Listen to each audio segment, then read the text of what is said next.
warahmatullahi wabarakatuh. Saya Bunda Ani beserta relawan Kampung Dongeng Aceh.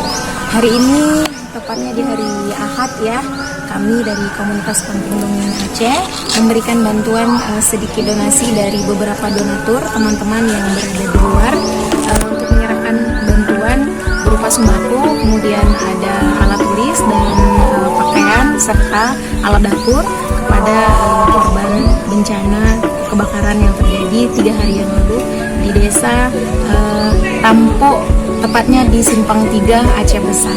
Semoga apa yang kami berikan bisa bermanfaat untuk mereka dan semoga kami selalu bisa menceriakan anak-anak Indonesia dan membuat senyum anak-anak hebat Indonesia. Kampung Dongeng Aceh tetap percaya. Assalamualaikum.